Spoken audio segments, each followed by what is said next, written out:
think to myself, what a wonderful world.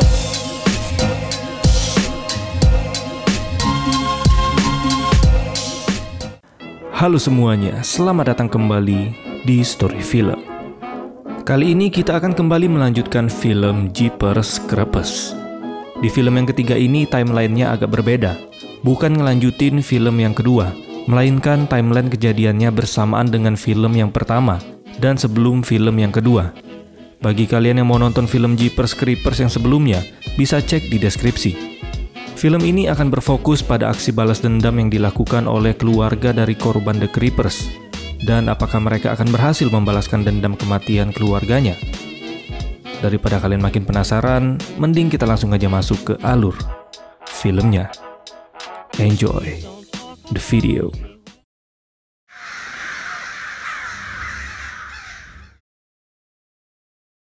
Di awal film kita akan melihat sebuah shuriken terbang yang hampir saja mengenai seseorang yang sedang berlari dari kejaran The Creepers. Ketika melihat ada mobil yang lewat, orang itu pun teriak meminta tolong. Orang yang berada di mobil pun heran dengan apa yang baru saja dia lihat. Lalu tiba-tiba parang yang dibawa orang tadi jatuh dan menancap di mobilnya, disusul dengan sebuah tangan yang terjatuh dari atas.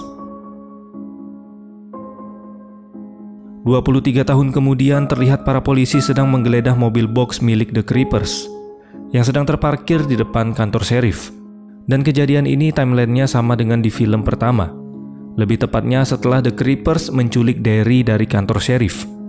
Di belakang mobil itu mereka menemukan banyak mayat korban dari The Creepers. Ketika salah satu sheriff mendekat, tiba-tiba keluar jebakan dari mobil itu yang membuat tangannya terluka.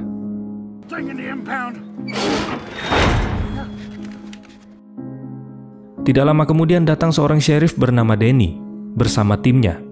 Diketahui sheriff Danny merupakan pimpinan dari sebuah kelompok yang dia buat, yaitu kelompok pemburu The Creepers.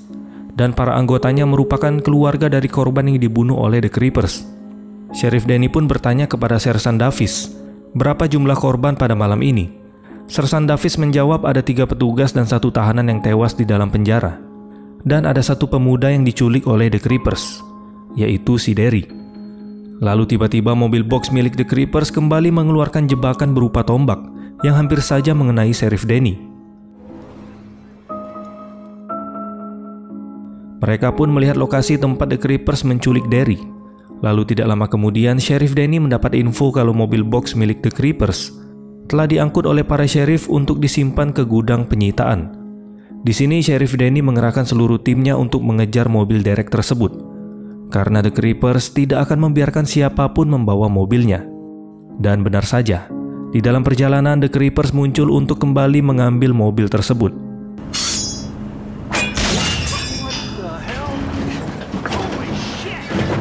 Sang supir dan 1 sheriff yang mengawal pun turun dari mobil untuk mengecek kegaduhan tersebut.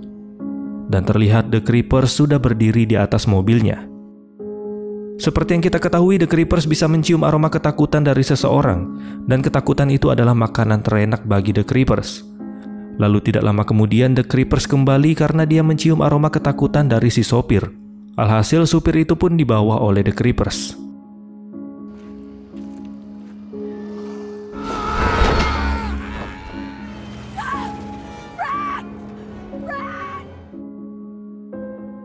Lalu keesokan harinya scene berganti ke sebuah rumah.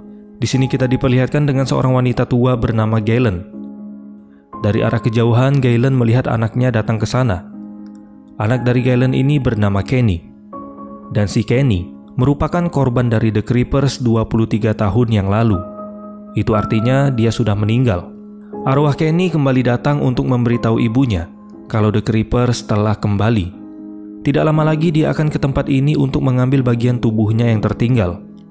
Kenny menyuruh ibunya untuk mengajak Edison untuk segera pergi dari tempat ini. By the way, Edison merupakan anak dari Kenny, alias cucunya Galen. Dari kejauhan, Edison merasa aneh melihat sang nenek berbicara sendiri.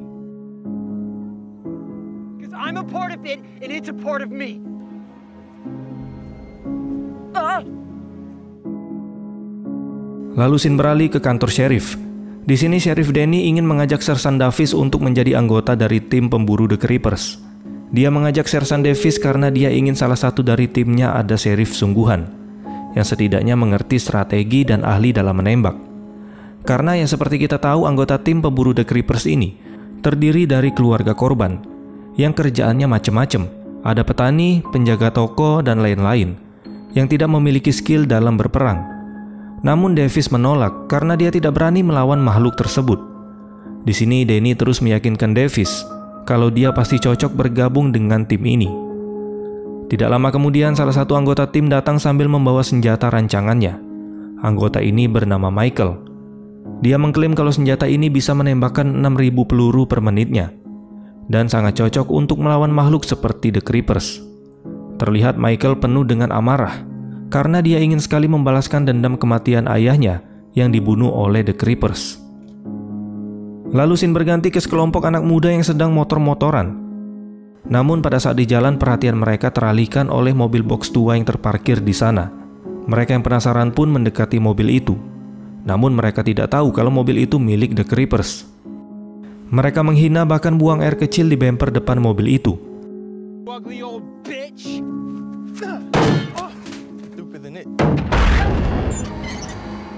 Lalu tiba-tiba pintu belakangnya terbuka, dan mereka sangat kaget ketika melihat isinya ternyata tumpukan mayat. Lalu tiba-tiba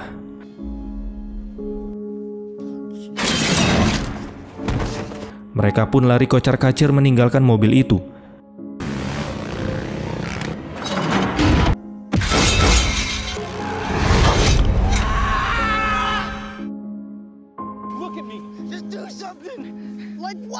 Mereka berusaha menyelamatkan temannya yang terkena jebakan, sampai membuat satu temannya ketakutan dan kabur dari sana.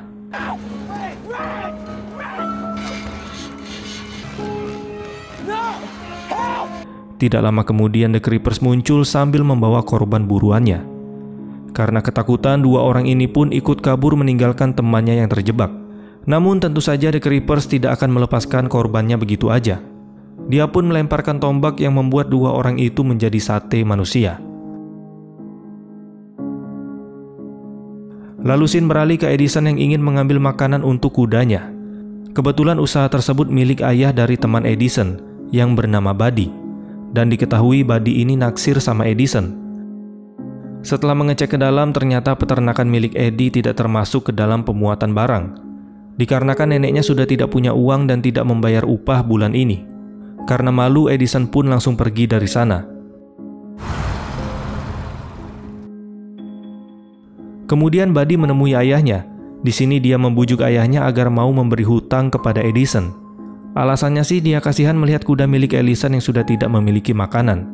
Namun di sini ayahnya tidak setuju, karena dia takut nanti Edison tidak bisa membayar hutangnya.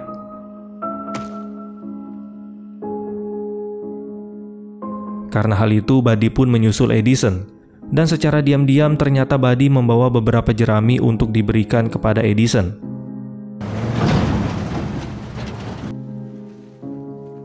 Di sini Edison berterima kasih kepada Buddy karena kudanya bisa kembali makan. Namun tentu saja Buddy melakukan itu bukan hanya karena dia baik hati, tapi dia juga ingin mendapat perhatian lebih dari Edison. Ketika asik ngobrol, mereka pun teralihkan oleh suara yang aneh. Pas dilihat ternyata si Galen sedang menggali lubang di bawah pohon. Namun mereka tidak terlalu menghiraukannya, karena di daerah mereka si Galen dikenal memiliki gangguan jiwa semenjak kematian Kenny, anaknya. Lalu Buddy pun mengajak Edison mengantar jerami pesanan orang lain. Sementara itu Galen menemukan sebuah bungkusan di dalam lubang yang dia gali.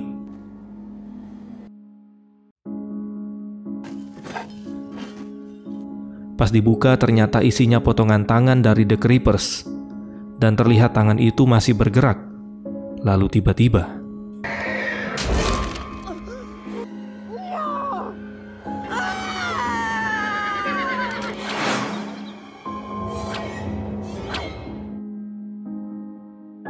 kemudian scene berpindah lagi ke Edison dan Buddy. Sesampainya di tempat tujuan, mereka merasa aneh karena tidak ada satu orang pun di rumah sebesar ini. Ternyata orang-orang di sana sedang bersembunyi di bawah mobil.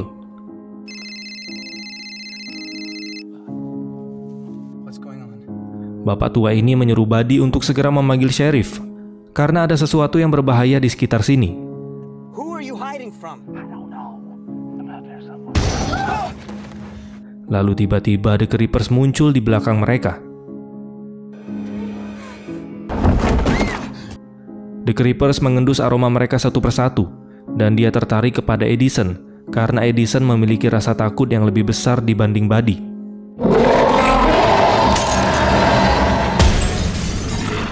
Hingga akhirnya dia pun menculik Edison.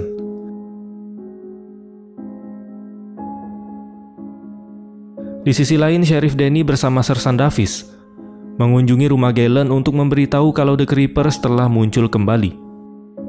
Sheriff Danny pun bertanya tentang tangan Galen yang memiliki luka lebam. Galen pun menunjukkan temuannya sambil bercerita tentang anaknya si Kenny. Ternyata Kenny adalah orang yang kita lihat di awal film tadi. Pada malam sebelum Kenny tewas, dia menemukan tangan The Creepers yang terjatuh dari langit. Dia pun membawa tangan itu dan menyembunyikannya di dalam gudang jerami, tanpa memberitahu siapapun. Lalu pada suatu malam tiba-tiba kuda mereka bertingkah aneh dan kabur dari kandang. Namun Kenny tetap tidak mengatakan apa yang terjadi. Dia pun membawa tangan itu lalu menguburnya di bawah pohon yang besar. Namun sebelum dikubur dia menembaknya berkali-kali, dan dia pikir tangan itu sudah mati. Di sini Galen mengingatkan Sersan Davis untuk tidak menyentuh tangan itu, karena jika langsung bersentuhan dengan tangannya, maka orang itu akan mengetahui dari mana asal-usul dan jati diri dari makhluk ini. Tidak lama kemudian para anggota pemburu The Creepers menyusul ke sana dengan membawa senjata rancangan mereka.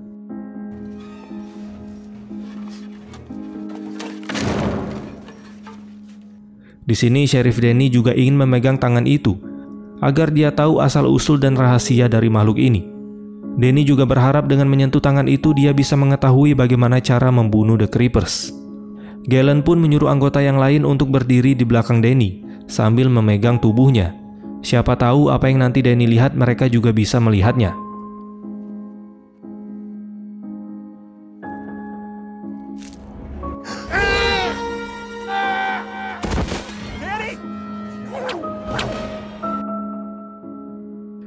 Di sisi lain kita melihat Edison terus berusaha agar bisa keluar dari mobil The Creepers. Namun usahanya gagal karena mendengar The Creepers telah kembali. Kita kembali lagi ke tim pemburu. Di sini mereka mendapat kabar mengenai lokasi dari mobil The Creepers. Dengan cepat mereka pun bergegas naik ke mobil. Di sini Danny mulai menyusun strategi untuk memberi kejutan kepada The Creepers. Sementara di sisi lain Buddy masih terlihat syok dan dia terus kepikiran dengan Edison yang sudah diculik oleh The Creepers. Dan tanpa diketahui ayahnya, Buddy diam-diam pergi untuk mencari si Edison. Dari penglihatan yang dia dapat setelah memegang tangan The Creepers, Danny mengetahui kalau The Creepers ini adalah makhluk purba yang sudah hidup sejak zaman kuno. Tidak jauh dari sana akhirnya mereka pun bertemu dengan mobil milik The Creepers. Sebagai seorang penembak jitu, Sersan Davis pun bersiap dengan senapannya. Danny pun menyuruh Davis untuk menembak ban mobil tersebut. Namun anehnya peluru tembakan tersebut tidak mempan, malahan pelurunya mantul ke arah mereka. Lalu dari arah yang berlawanan, rombongan Michael juga bertemu dengan mobil tersebut. Michael yang dipenuhi rasa dendam sudah tidak sabar menghujani mobil tersebut menggunakan senjatanya. Dengan cepat Danny pun menghubungi Michael agar dia jangan menembak. Namun sayangnya Michael tidak merespon. Dan alhasil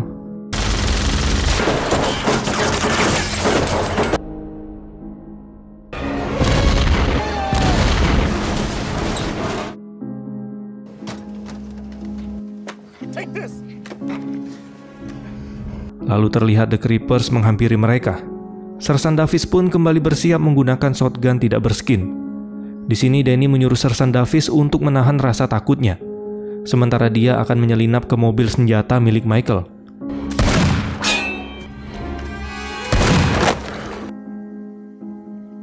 The Creepers melemparkan shuriken sampai mengenai senjata milik Sersan Davis. Ketika sudah tidak memiliki harapan untuk hidup, tiba-tiba Danny sudah bersiap dengan senjatanya. Namun sayang senjata itu malah nyangkut. Dengan sekuat tenaga, Danny terus berusaha untuk menarik senjata itu. Lalu tiba-tiba,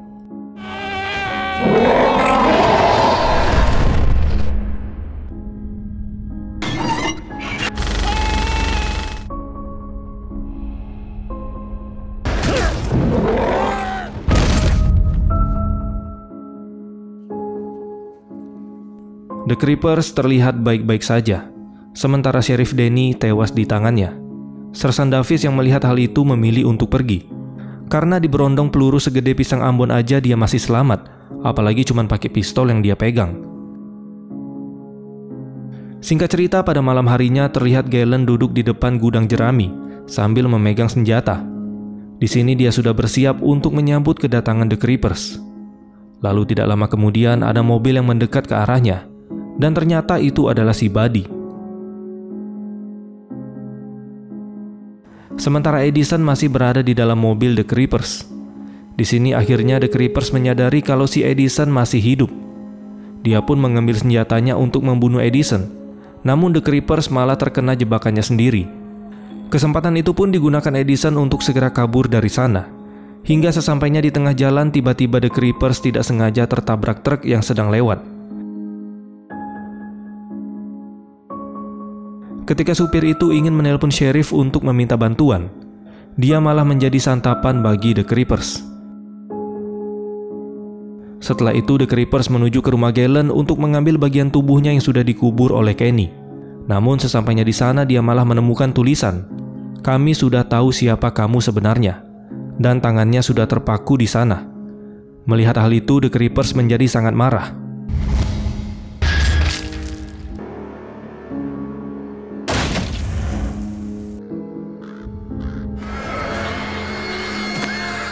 Gini ya, kalau ujung-ujungnya tangan itu dihancurin, jadi selama ini ngapain dia nyariin bagian tubuhnya yang hilang? Lagian dia kan bisa ngembaliin bagian tubuhnya yang hilang dengan memakan bagian tubuh korbannya. Krepes. Di sisi lain, akhirnya Buddy berhasil nemuin Edison yang lagi sembunyi di balik rerumputan.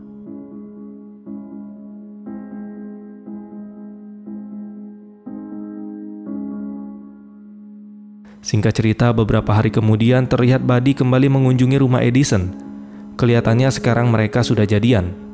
Di sini Buddy ingin menjenguk kondisi dari Edison. Sekalian dia ingin pamit karena dia akan pergi menghadiri pertandingan basket antar sekolah.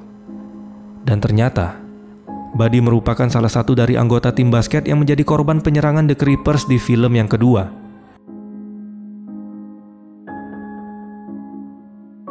Di akhir film, setelah peristiwa pada film pertama dan kedua, kita akan mendengar ada seorang wanita yang sedang berbicara. Dan ternyata wanita itu adalah Trish, yang ingin melakukan balas dendam atas kematian saudaranya, si Derry. So, come and get me, you son of a bitch. Dan film pun selesai. Terima kasih teman-teman sudah mendengarkan alur film yang agak absurd ini. Sebenarnya kalau dari segi plot twist film ini sudah bagus. Tapi kenapa scene terakhir dari The Creepers-nya ini kurang greget? Masa cuma gara-gara tulisan itu The Creepers jadi ngambek, baperan, terus ngilang gitu aja? Kayaknya film Jeepers Creepers kita bahas sampai ketiga aja ya. Karena Jeepers Creepers Reborn atau yang keempat lebih nggak jelas dari film ini. Bahkan ratingnya di IMDb aja cuma 2,5. Udah kayak nilai matematika saya di rapot SD. Memang Jeepers Creepers paling the best film pertama dan kedua. Selebihnya ya kalian tonton sendirilah. Oke lah teman-teman, mungkin ini aja yang bisa kita bahas pada kesempatan kali ini. Terima kasih sudah menonton dan sampai jumpa di next video.